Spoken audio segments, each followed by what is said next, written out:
Good morning students. BSc part third inorganic chemistry में अपन magnetic property जो transition metal complexes वाला chapter पढ़ रहे थे। तो ये चैप्टर है वो अपन ने इसमें कई टॉपिक पढ़ लिए थे। इसमें लास्ट में टॉपिक बचा है applications of magnetic moment data for 3D metal complexes. Topic है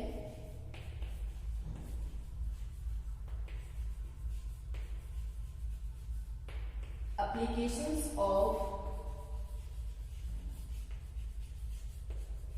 magnetic moment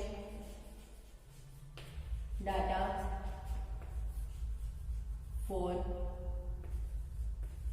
3D complexes। Okay, कि मैग्नेटिक मोमेंट के जो डाटा दिए हुए होते हैं उनसे अपन 3D complexes first transition series जो होती है उससे अपने को क्या क्या इंफॉर्मेशन है वो मिल सकती है। तो इसकी एप्लीकेशन अपन देखते हैं।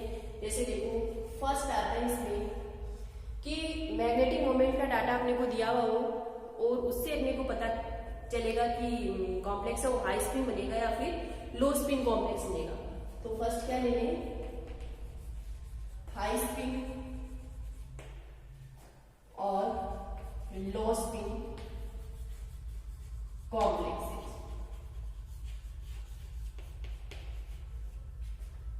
कि मैग्नेटिक मोमेंट से अपन पता लगा सकते हैं कि कॉम्प्लेक्स हाई स्पिन बनेगा या फिर लो स्पिन बनेगा। जैसे देखो इसका एग्जांपल तो है अपने पास K3Fe और दूसरा ले लें अपन K3Fe। ये दो कॉम्प्लेक्स हैं। ओके, इसके लिए कह रहा है कि मैग्नेटिक मोमेंट की वैल्यू कितनी दे रखी है 1.9 बोर मैग्नेटॉन और इसके लिए दे रखी है 5.9 बोर मैग्नेटॉन। ओके, तो इससे पहले जो भी लेक्चर हुए थे उसमें अपन ने देखा था एक दिन की मैग्नेटिक मोमेंट की वैल्यू किससे कैलकुलेट करी थी अपन ने, number of unpaired electron mu is equal to root n plus 2। Transition metals के लिए अपन ने मैग्नेटिक मोमेंट इसी फॉर्मूले से कैलकुलेट किया था। n यहाँ पर क्या है, नंबर ऑफ अनपेयर्ड इलेक्ट्रॉन। तो यहाँ पर अपन ने देखा था कि जिसके लिए मैग्नेटिक मोमेंट 1.9 आता है यानी वहां पर नंबर ऑफ अनपेयर्ड इलेक्ट्रॉन कितना होगा 1। सीधा अपन मैग्नेटिक मोमेंट को देख के बता सकते हैं कि इसमें अनपेयर्ड इलेक्ट्रॉन की नंबर कितनी होगी। और जिसके लिए मैग्नेटिक मोमेंट की वैल्यू होती है 5.9 तो वहां पर नंबर ऑफ अनपेयर्ड इलेक्ट्रॉन कितने होंगे 5। ओके, तो अपन इन दोनों कॉम्प्लेक्स की देखो अलग अलग स्टडी करते हैं। इसकी बात करते हैं, यहाँ पर आयरन पोटेशियम में +1 होता है कितने 3 +3 उधर जाएगा Cn माइनस के लिगेंड होते हैं कितने 6 में से 3 गए 3 बचे यानी आयरन की ऑक्सीडेशन स्टेट कितनी आई +G। ओके, तो आयरन का अपन इलेक्ट्रॉनिक कॉन्फ़िगरेशन लिखते हैं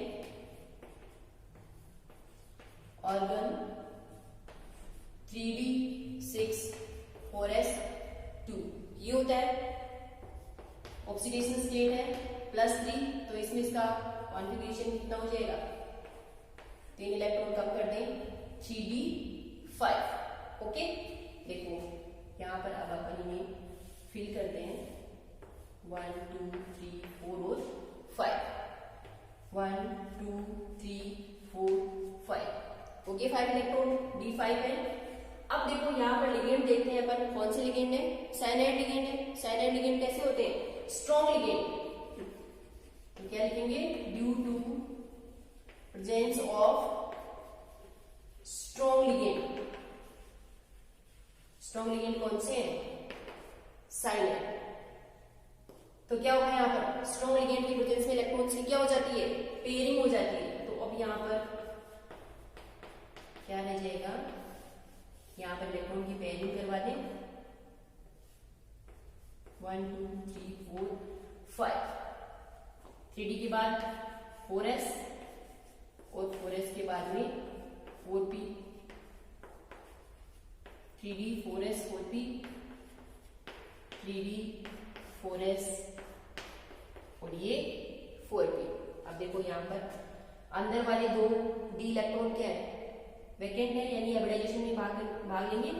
तो D2sp3 कौन सा हाइब्रिडाइजेशन हो जाएगा, D2sp3। और जब D2sp3 हाइब्रिडाइजेशन है यानी अंदर वाले d ऑर्बिटल्स काम में आ रहे हैं, तो कौन से कॉम्प्लेक्स बनते हैं, लो स्पिन कॉम्प्लेक्स या इनर ऑर्बिटल कॉम्प्लेक्स।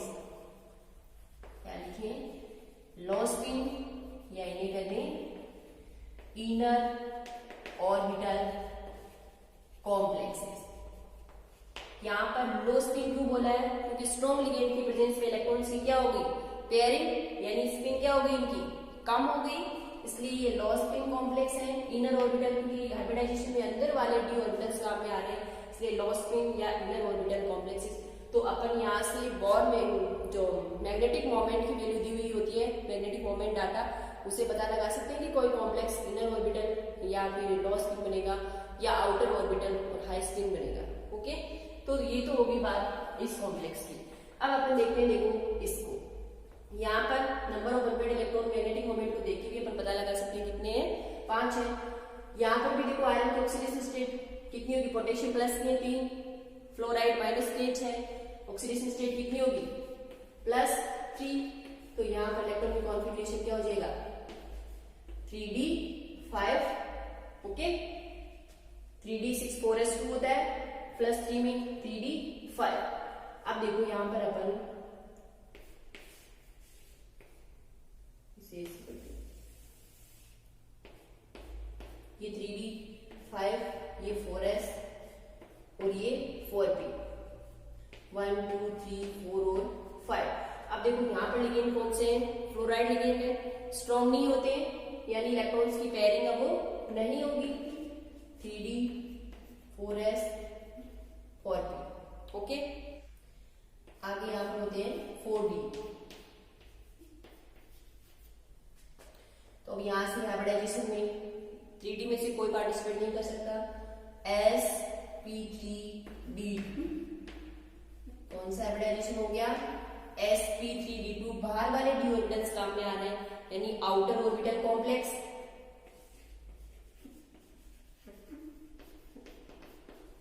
इलेक्ट्रॉन्स की स्पिन क्या है, हाई है,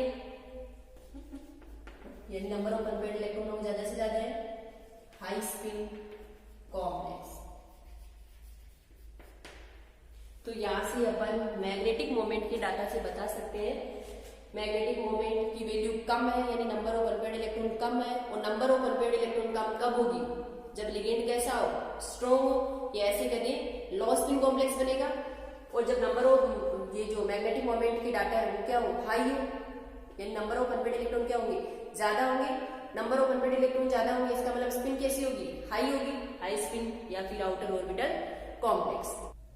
तो यहां से अब इनकी स्ट्रक्चर कैसी हो जाएगी,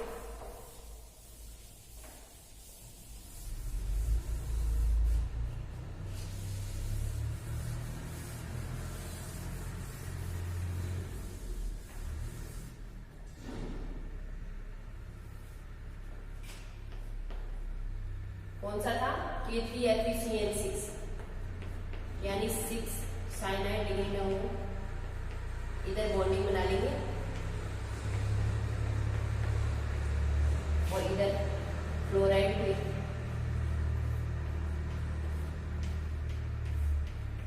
sp3 2d के ऑक्टाहेड्रल कॉम्प्लेक्सेस बनेंगे।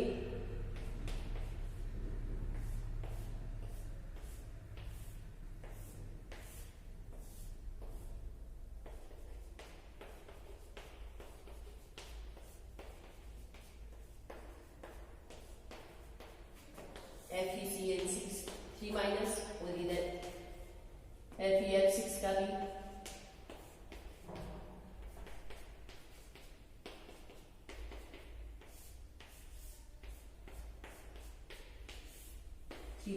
Octahedral complexes. ये तो होगी इनकी फर्स्ट एप्लीकेशन। अब देखो सेकंड देखते हैं कि मैग्नेटिक मोमेंट के डाटा से अपन CFSE की वैल्यू बता सकते हैं कि CFSE है वो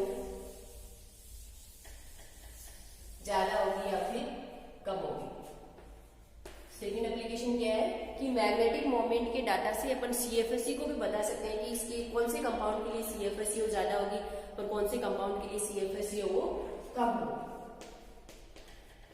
जैसे यहाँ पर अपन दो कॉम्प्लेक्स लेते हैं, एक K4MnCN6 और दूसरा लेंगे K4MnH6। ओके, यहाँ पर इसके लिए मैग्नेटिक मोमेंट की वैल्यू दे रखी है 1.9 बोर मैग्नेटोन और इसके लिए दे रखी है 5.9 बोर मैग्नेटोन। ओके, तो देखो यहाँ पर वही मैग्नीज की ऑक्सीडेशन स्टेट यहाँ पर कितने 2, पोटेशियम +4 हो जाएंगे, ये -6 उधर जाएंगे, +2 बचेगा, मैग्नीज +2 ऑक्सीडेशन स्टेट कितना हो जाएगा इलेक्ट्रॉनिक कॉन्फ़िगरेशन। मैग्नीज का होता है 3d5 4s2, तो +2 में 2 बाहर निकल जाएगा 3d5, 3d के आगे भी 4s और ये 4p आ जाएगा। ओके, तो देखो यहां से 1 2 3 4 और 5, ये 4s, ये 4p और ये क्या है 3d। अब यहाँ पर देखो कौन सा लिगेंड है, साइनाइड लिगेंड है। साइनाइड लिगेंड स्ट्रॉन्ग लिगेंड होते हैं, क्या हो जाएगी पेयरिंग हो जाएगी। तो देखो ये बचेगा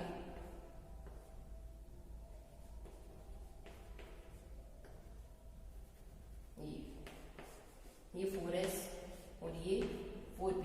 अब यहाँ पर देखो अपन ऑक्टाहाइड्रल कॉम्प्लेक्सेस हैं। ऑक्टाहाइड्रल कॉम्प्लेक्सेस में अपन CFT में पढ़ते हैं कि जो d ऑर्बिटल्स होते हैं उनकी स्प्लिटिंग ऐसे ही होती है, Eg ऊपर और T2g है वो नीचे। तो स्ट्रॉन्ग लिगेंड की वजह से पहले इलेक्ट्रॉन किस में जाएंगे T2g में बनेंगे, 5 इलेक्ट्रॉन बनने हैं 1 2 3।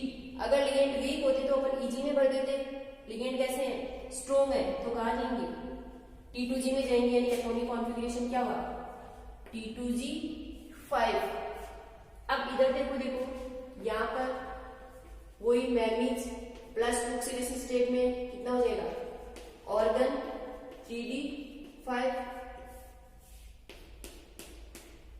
1 2 3 4 और 5, ये 4s और ये 4p। यहाँ पर लिगेंड कौन से फ्लोराइड है, फ्लोराइड कैसे वीक लिगेंड है, यानी इलेक्ट्रॉन्स की क्या होगी यहाँ पर पेयरिंग नहीं होगी, पेयरिंग नहीं होगी। तो देखो इसे ऐसे लिख दें, वही CFT के अकॉर्डिंग d ऑर्बिटल्स में Eg ऊपर है और T2g है वो नीचे है। d5 अपने को भरने हैं, 3d5 में 1 2 3 वीक लिगेंड है, 3 के बाद में 4 यहाँ और 5 यहाँ, इलेक्ट्रॉनिक कॉन्फ़िगरेशन क्या हो जाएगा यहाँ T2g 3 और Eg2। ओके, तो देखो जहां पर नंबर ऑफ अनपेयर्ड इलेक्ट्रॉन ज्यादा होती है उनके लिए मैग्नेटिक मोमेंट की वैल्यू भी क्या होती है ज्यादा होती है, लेकिन यहाँ पर CFSE क्या होगी कम होगी, क्योंकि यहाँ पर 3 इलेक्ट्रॉन T2g में है और 2 इलेक्ट्रॉन कहाँ है Eg में।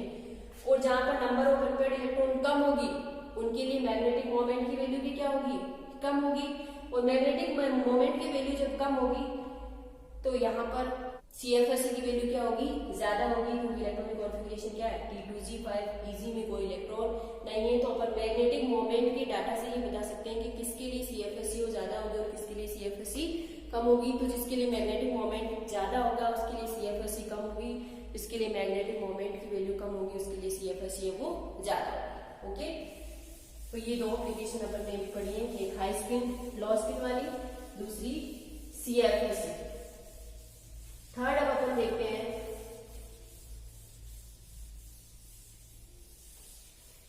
कि कोऑर्डिनेशन नंबर 4 वाले कॉम्प्लेक्सेस, कोऑर्डिनेशन नंबर कितनी हो 4 हो। तो दो प्रकार के कॉम्प्लेक्स बनते हैं, एक टेट्राहेड्रल कॉम्प्लेक्स और दूसरे स्क्वायर प्लेनर कॉम्प्लेक्स।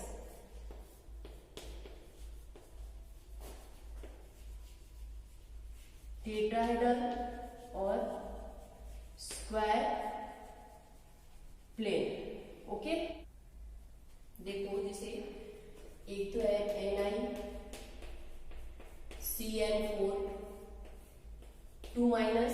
और दूसरा है NiCl4 2-। ओके, तो यहाँ पर देखो कौन सा कॉम्प्लेक्स है वो टेट्राहेड्रल होगा और कौन सा स्क्वायर प्लेनर बनेगा, ये अपन मैग्नेटिक मोमेंट के डाटा से वो पता लगा सकते हैं। जो NiCl4 कॉम्प्लेक्स होता है ये डायामैग्नेटिक नेचर का होता है, यानी इसमें कोई अनपेयर्ड इलेक्ट्रॉन नहीं होंगे, ऐसे कहते मैग्नेटिक मोमेंट की वैल्यू कितनी होगी, 0 होगी। और NiCl4 2- ये क्या होता है, पैरामैग्नेटिक होता है, यानी इसके लिए कुछ ना कुछ मैग्नेटिक मोमेंट है वो होगा। तो जिसके लिए मैग्नेटिक मोमेंट की वैल्यू 0 होगी वो डायामैग्नेटिक, और कोई ना कोई अनपेयर्ड इलेक्ट्रॉन होता है वो पैरामैग्नेटिक। तो देखो यहाँ से अपन ये पता लगाए निकिल, यहाँ पर ऑक्सीडेशन स्टेट कौन सी होगी, निकिल की +2। वैसे निकिल का इलेक्ट्रॉनिक कॉन्फ़िगरेशन 28 पे आता है, 3d8 4s2। इन दोनों कॉम्प्लेक्स में निकल +2 ऑक्सीडेशन स्टेट में, निकिल 2+ कितना आएगा, ऑर्गन 3d8। ओके, देखो यहाँ पर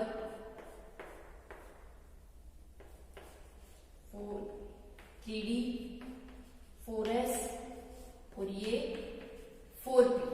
ओके, लिगेंड कौन से हैं, साइनाइड लिगेंड है, स्ट्रॉन्ग लिगेंड है। डी में कितने इलेक्ट्रॉन है, 8 इलेक्ट्रॉन है। स्ट्रॉन्ग लिगेंड की प्रेजेंस में इलेक्ट्रॉन की क्या हो जाएगी, पेयरिंग हो जाएगी, 1 2 3 4 5 6 7 और 8। देखो यहाँ पर कौन सा हाइब्रिडाइजेशन होगा, dsp2 हाइब्रिडाइजेशन, और 4 साइनाइड लिगेंड है वो यहाँ पर बॉन्ड बनाएंगी। और जब dsp2 हाइब्रिडाइजेशन होता है तो शेप कैसी होती है, स्क्वायर प्लेनर। वो कॉम्प्लेक्स कैसा होता है, स्क्वायर प्लेनर कॉम्प्लेक्स होता है। इसे अपन बनाते हैं NiCl4 2-। ओके, इधर देखते हैं, देखो यहाँ पर भी निकिल +2 ऑक्सीडेशन स्टेट में है, इलेक्ट्रॉनिक कॉन्फ़िगरेशन वही, ऑर्गन 3d8 3d 4s और ये 4p, 3d 4s और 4p। डी में कितने इलेक्ट्रॉन है, 8 इलेक्ट्रॉन है, लेकिन वीक लिगेंड है, क्लोराइड, यानी इलेक्ट्रॉन्स की पेयरिंग है वो नहीं होगी। 1 2 3 4 5, ये 6, ये 7 और ये 8 इलेक्ट्रॉन्स की पेयरिंग नहीं होगी, यानी ये हाइब्रिडाइजेशन अब यहाँ कौन सा हो जाएगा, sp3 हाइब्रिडाइजेशन। और जब sp3 हाइब्रिडाइजेशन होता है, ये 4 Cl लिगेंड, sp3 हाइब्रिडाइजेशन होगा तो कॉम्प्लेक्स कैसा बनेगा, टेट्राहेड्रल कॉम्प्लेक्स बनेगा। टेट्राहेड्रल कॉम्प्लेक्स से बना के देखो, NiCl2-। ओके, तो ऐसे अपन मैग्नेटिक, ये क्या हो गई अपनी applications of magnetic moment data for 3D metal complex, कि जब अपने पास मैग्नेटिक मोमेंट का डाटा दिया हुआ हो तो अपन उससे क्या क्या पता लगा सकते हैं। फर्स्ट अपन ने देखा कि कोई कॉम्प्लेक्स है वो हाई स्पिन बनेगा या लो स्पिन, या ऐसे कहते हैं इनर ऑर्बिटल कॉम्प्लेक्स बनेगा या फिर आउटर ऑर्बिटल कॉम्प्लेक्स बनेगा। सेकंड अपन ने क्या देखा था कि किसी कॉम्प्लेक्स की CFSE मैग्नेटिक मोमेंट के डाटा से अपन ये भी बता सकते हैं कि इनमें से किस कॉम्प्लेक्स की CFSE की वैल्यू है वो ज्यादा होगी या किसकी कम होगी। थर्ड अभी अपन ने देखा है कि कोऑर्डिनेशन नंबर 4 वाले कंपाउंड हो टेट्राहेड्रल होंगे या फिर स्क्वायर प्लेनर होंगे, कौन से होंगे, तो इनका भी अपन इससे पता लगा सकते हैं। इसकी यहाँ पर ये वाला चैप्टर है वो कंप्लीट होता है। नेक्स्ट क्लास में अपन नया चैप्टर स्टार्ट